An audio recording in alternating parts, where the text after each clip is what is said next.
Hello friends, હું મિહિર પટેલ આપણે YouTube channel Deepam જ્ઞાન ક્રાંતિમાં આપ સૌનું હાર્દિક સ્વાગત કરું છું। આ વિડીયોમાં આપણે ધોરણ 12 વિષય સમાજશાસ્ત્ર જેમાં ચેપ્ટર નંબર 2 ભારતીય સંસ્કૃતિ અને સમુદાય એમાં વિડીયો નંબર 2માં ભારતીય સંસ્કૃતિના સ્વરૂપો કયા કયા છે તેની ચર્ચા કરીશું।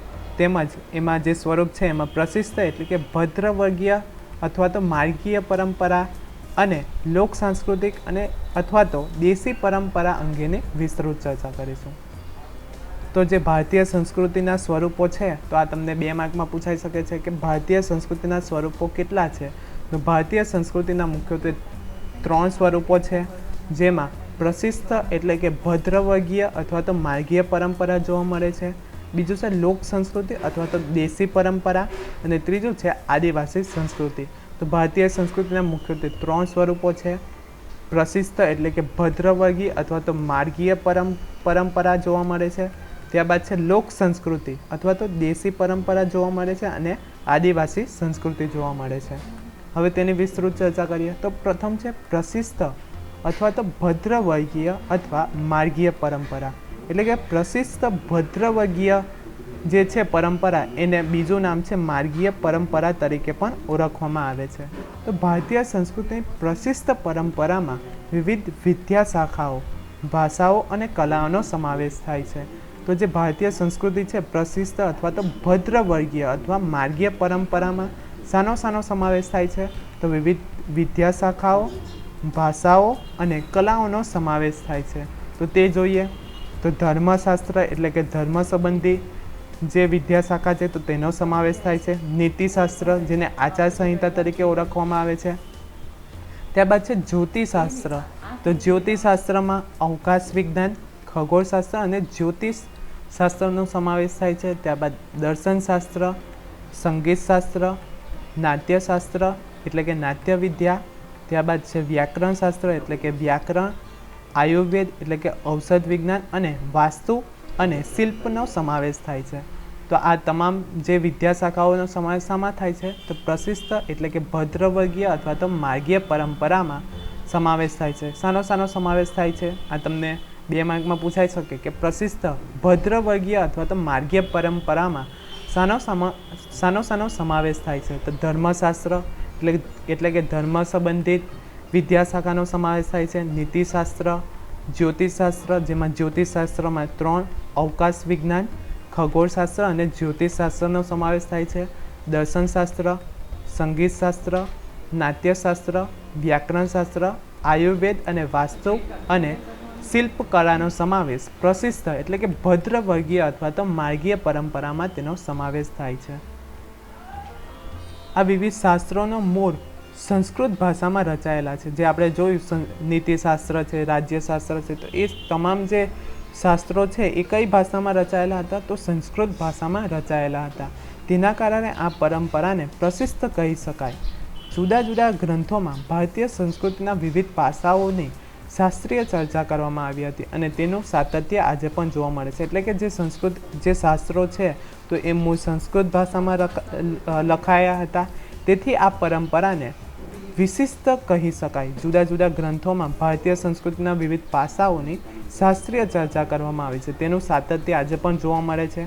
આ પરંપરામાં વિવિધ વિષયોની કુશળતા પ્રાપ્ત કરવા માટેના સાધનો અથવા તો તાલીમની અનિવાર્યતા રહેલી છે, એટલે કે આપણે જે પણ કોઈ વિષય છે તો એ વિષયમાં કુશળતા પ્રાપ્ત કરવી હોય તો એ વિષયનું આપણને પૂરતું જ્ઞાન હોવું જોઈએ અને એ જ્ઞાન માટેના પૂરતા સાધનો અને તાલીમ પણ ખૂબ જ જરૂરી છે। એટલે કે આપણે કોઈ પણ વિષયમાં કુશળ નિષ્ણાત થવું હોય તો આપણે શું જરૂરી છે? તો આપણે કોઈ પણ વિષયમાં નિષ્ણાત થવું હોય તો એ વિષય અંગે આપણને પૂરતી માહિતી હોવી જોઈએ, પૂરતી માહિતી અથવા તો પૂરતું જ્ઞાન હોવું જોઈએ। હવે એ જ્ઞાન મેળવવા માટેના પૂરતા સાધનો હોય તો આપણે શું બની શકીએ? તો નિપુણ બની શકીએ છીએ।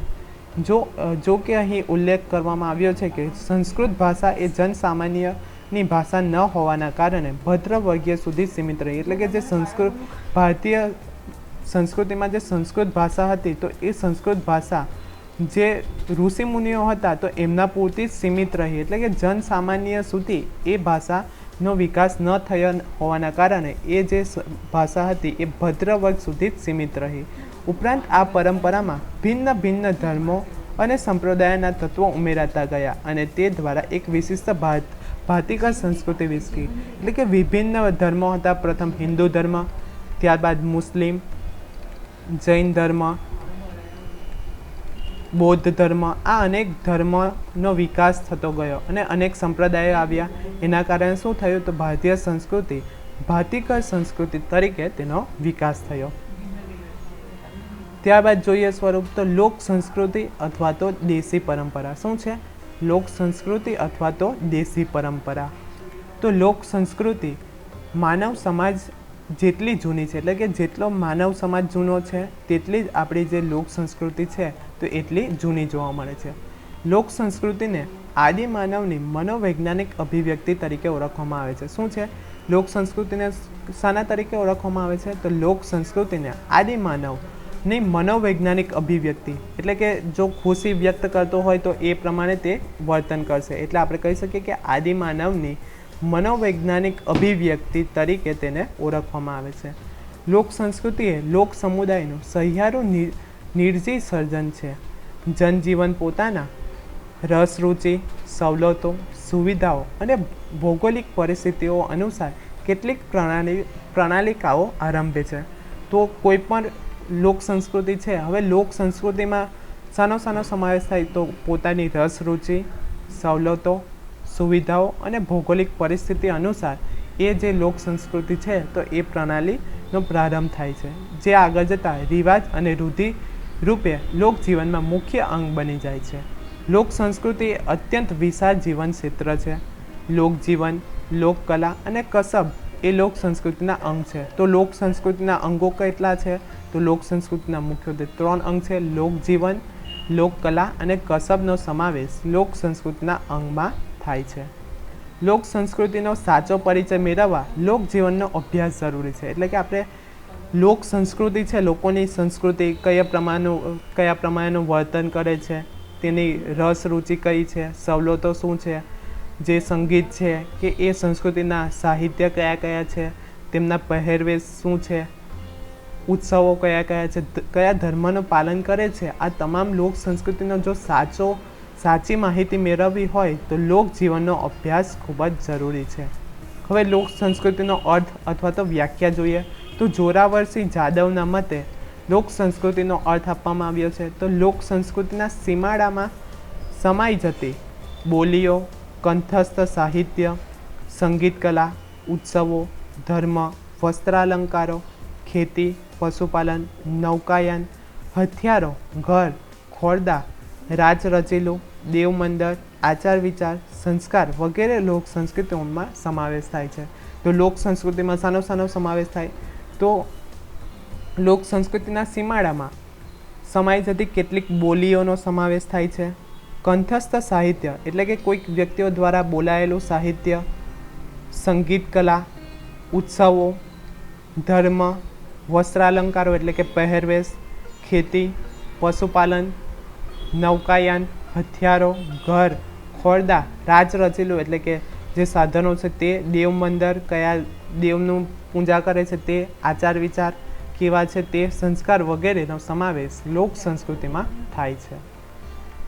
હવે મહાપાત્રે પણ વ્યાખ્યા આપી છે લોક સંસ્કૃતિની તો તે જોઈએ તો લોકોની રીત રસમો, વહેમો, માન્યતાઓ, પ્રચલિત લોકગીતો, લોકકથાઓ, હાલરડા, મરસિયા, જોડકણા, કહેવતો, રૂઢિપ્રયોગો ઉપરાંત વસ્ત્રાલંકારો, રમતો, ઘર વખરીની ચીજવસ્તુઓ, દેવદેવીઓ, રમકડા, હથિયાર ઇત્યાદિનો સમાવેશ લોક સંસ્કૃતિમાં થાય છે. તો લોક સંસ્કૃતિમાં શાનો સમાવેશ થાય તો લોકોની રીત રસમો એટલે કે લગ્ન પ્રસંગે કયા રીતનું પાલન કરવામાં આવે છે, એટલે કે જોઈએ તો લગ્ન પ્રસંગે મહેંદીની રસમ કરવામાં આવે છે તે, પછી વહેમો, અનેક પ્રકારના વહેમો હોય, માન્યતા હોય, જો આપણે પાપ કર્યા હોય તો આપણને નરકની પ્રાપ્તિ થાય તો આ શું છે તો માન્યતા છે. પ્રચલિત લોકગીતો એટલે કે પોતપોતાની સંસ્કૃતિમાં લોકગીતો ગાવામાં આવે છે તે, લોકકથાઓ, હાલરડા, બાળક નાનું હોય ત્યારે જે ગીત ગાવામાં આવે છે તે હાલરડા, મરસિયા એટલે કે વ્યક્તિ જ્યારે મૃત્યુ પામે તે પ્રસંગે જો કોઈ ગીત ગવાય તો એને મરસિયા કહેવામાં આવે છે. જોડકણા કહેવતો આપણે કહી શકીએ કે 12 ગામે બોલી બદલાય તો આ એક કહેવત છે. રૂઢિપ્રયોગોના અર્થ, વસ્ત્ર અલંકારો એટલે કે વસ્ત્ર પહેરવામાં જે તફાવત જોવા મળે છે તો એક લોક સંસ્કૃતિ છે. રમતો, ઘર વખરીની ચીજ વસ્તુઓ, લોક દેવીઓ, રમકડા, હથિયાર ઇત્યાદિનો સમાવેશ લોક સંસ્કૃતિમાં થાય છે. તો આ તમારે યાદ રાખવાનું છે કે લોક સંસ્કૃતિમાં શાનો સમાવેશ થાય છે. હવે રીત રસમમાં લગ્ન કરનારને પીઠી લગાવવામાં આવે છે, મીંધર બાંધવો વગેરે જોવા મળે છે. એટલે કે આ એક લોક સંસ્કૃતિની રીત છે કે રીત રસમ છે કે જે વ્યક્તિ લગ્ન કરે છે તો તેને પીઠી લગાવવામાં આવે છે અને મીંધર બાંધવામાં આવે છે. 3 તિગાડા કામ બિગડા એટલે કે આ એક વહેમ છે કે 3 વ્યક્તિ જો ભેગી થઈને કંઈ કામ કરે તો એ કામ બગડે છે, તો આ એક વહેમ છે. તેવી જ રીતે માન્યતા છે કે જો વ્યક્તિ પાપ કરે તો એને નરકની પ્રાપ્તિ થાય, આ આપણી માન્યતા છે. તો કેટલીક કહેવતો પણ છે.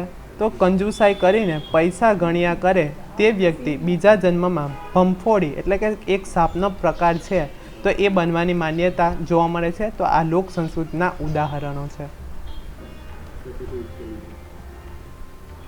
ત્યારબાદ છે દીકરો મારો લાડકવાએ દેવનો દીધેલ છે. આ જે છે તો એ હાલરડા છે. જે નાના બાળકો હોય તો ગીત ગાવામાં આવે છે તો એને હાલરડા કહેવામાં આવે છે. તેમજ ન બોલવામાં 9 ગુણ આ એક કહેવત છે. તેમજ બોલે તેના બોર વેચાય આ પણ એક કહેવત છે. આંખ આડા કાન કરવા, રાતા પીળા થઈ જવું આ બધા રૂઢિપ્રયોગો છે. આ પણ લોક સંસ્કૃતિના ઉદાહરણો છે.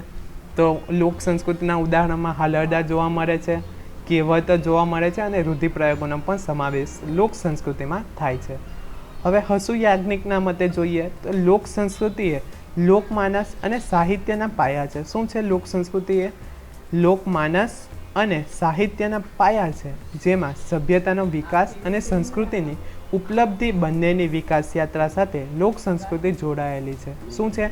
લોક સંસ્કૃતિ એ લોકમાનસ અને સાહિત્યના પાયા છે, જે સભ્યતાનો વિકાસ અને સંસ્કૃતિની ઉપલબ્ધિ બંનેની વિકાસ યાત્રા સાથે લોક સંસ્કૃતિ જોડાયેલી છે. કૃષ્ણદેવ ઉપાધ્યાયના મતે જોઈએ તો લોકવિદ્યાને લોક સંસ્કૃતિ તરીકે ઓળખવામાં આવે છે. શું છે? લોકવિદ્યા જે છે એટલે કે જે જ્ઞાન પ્રાપ્ત થાય છે તો એને જ લોક સંસ્કૃતિ તરીકે ઓળખવામાં આવે છે. લોકવિદ્યા એટલે લોકોએ પોતાના જીવન માટે જરૂરી એવી પોતે નિપજાવેલી કાઢેલી વિદ્યા કે જ્ઞાન જે લોક સમાજમાં ઉત્પન્ન થાય છે. એટલે કે જે આપણે જોયું કહેવત, રૂઢિપ્રયોગો એ લોકવિદ્યા તરીકે તેનો સમાવેશ થાય છે, જેમાં લોકોએ પોતાના જીવન માટે જરૂરી એવી નિપજાવી કાઢેલી વિદ્યા કે જ્ઞાન છે જે લોક સમાજમાં ઉત્પન્ન થાય છે તો એને લોક સંસ્કૃતિ તરીકે ઓળખવામાં આવે છે. જે આપણે જોયું હાલરડા છે, રૂઢિપ્રયોગો છે, કહેવતો છે, તો એનો સમાવેશ શામાં થાય છે? તો વ્યક્તિએ પોતાની રીતે પોતાની જરૂરિયાત અનુસાર નિપજાવી કાઢેલી વિદ્યા કે જ્ઞાનમાં તેનો સમાવેશ થાય છે.